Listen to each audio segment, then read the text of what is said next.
আসসালামু আলাইকুম। আশা করি সবাই ভালো আছেন। দেখেন আমি কিন্তু প্রায় 1 বিঘে 4 আঙ্গুল পানির নিচে দাঁড়িয়ে আছি বা উপরে দাঁড়িয়ে আছি। এই যে কলকগুলো দেখেন, এটা কিন্তু চারা কিন্তু 2 থেকে 3 দিন ভিজা আছে। কেন ভিজা আছে? আমাদের ভুলের কারণ। সেই ভুলগুলো আজকে আমরা ব্যাখ্যা করার চেষ্টা করি, আপনারা বোঝার চেষ্টা করেন।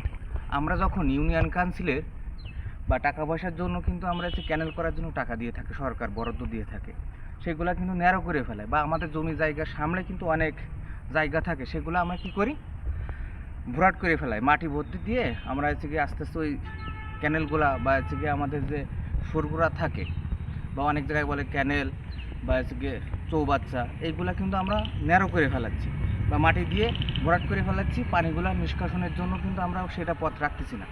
বাপদাদার আমলে কিন্তু এগুলো রাখতো, তখন কিন্তু এরকম পানি বা এরকম চারা গাছগাছালি কিন্তু মরে যেত না বা পানিতে এরকম বুড়ে থাকতো না। কারণ কি, আমরা কিন্তু লোভ লালসায় আকৃষ্ট হয়েছি, যার যে কাজ দেওয়া হচ্ছে সে কাজ করতেছি না। যেমন আমরা বলি, আমাদের বাপ মা যখন আমরা স্কুলে বা কলেজে যাইতাম বা মাদ্রাসায় যাইতাম, তখন কিন্তু আমাদের 10 টাকা 5 টাকা বা 15 টাকা, এখনও 100-200 টাকা দেয়, 1000 টাকাও দেয় অনেকে, তো টিফিন খরচ দিত। তখন আমরা কী করতাম, কেউ বন্ধুবান্ধবের পিছনে খরচ করতাম, আবার অনেকে গার্লফ্রেন্ডের পিছনে খরচ করতাম, অনেকে এই টাকাটা জমাতাম। তো এখানে 3টে সেক্টর ভাগ আছে। তাহলে প্রথম সেক্টরটা কিন্তু আমরা নষ্ট করে ফেলেছি, 2 সেক্টর। আর যে জমাইছে সে কিন্তু একটা ভালো কাজ করতে পেরেছে। তো ইউনিয়ন কাউন্সিলে কিন্তু মেম্বার, চেয়ারম্যান, টিওনো এদের কিন্তু টাকা দিয়ে থাকে এই ক্যানেলের করার জন্য।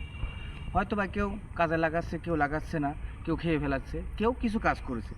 তাহলে নিজের পায়ে আমরা নিজেরাই কুড়ুল মারি। যে সঞ্চয় করলো সে কিন্তু আখেরাতে যেই শান্তি পাইলো বা নিজের টাকা দিয়ে সে কিছু না কিছু করতে পারলো, বাড়ি গাড়ি করতে পারলো।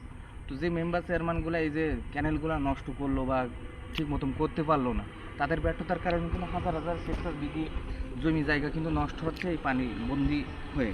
চারাগুলোও কিন্তু দেখেন, এই যে চারাগুলো কিন্তু নষ্ট হয়ে যাবে, 2-1 মধ্যে কিন্তু এটা নষ্ট হয়ে যাবে। এই যে পচলা ধরছে এক প্রকার, কারণ 2 থেকে 3 দিন যদি থেকে থাকে এইভাবে, এই যে এত যদি থাকে, পানি নিষ্কাশন না হয়, তাহলে এই দায়ভারটা কিন্তু আমাদের না। এই যে পরিচালনা যারা করতেছে তাদের কিন্তু ভুল। আসুন আমরা এই ভুল থেকে শিক্ষা নিয়ে আমাদের বাসার আঙ্গিনায় বা বাইরে যাইতে গিয়ে পানি রাস্তার এইগুলা যদি আমরা সংস্কার করি, তাহলে এভাবে ডুবে মরবো না। সব এলাকায় কিন্তু একই, এক হাত কেউ ছাড় দিতে চায় না, কিন্তু ডুবে মরতে চায় সবাই।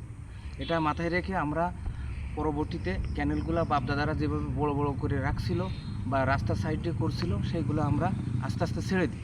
রাস্তার সাইডে কিন্তু জমি কারণ না, এটা সবাই। তো আসলে ওইগুলা ঠিক করে আমরা রাখি বা এসে গিয়ে ক্যানেলটা বড় করি, তাহলে 1 ঘন্টার পানি আধা ঘন্টায় সরে যাবে। যাচ্ছে পানি, কিন্তু 3 দিন 4 দিন লাগছে। এই গাছগুলোও কিন্তু নষ্ট হয়ে যাচ্ছে এই কারণে। তো অবশ্যই আপনারা সচেতন হবেন, আমিও সচেতন হই, সবাই সচেতন হয়ে ভালো থাকবেন সবাই। আসসালামু আলাইকুম।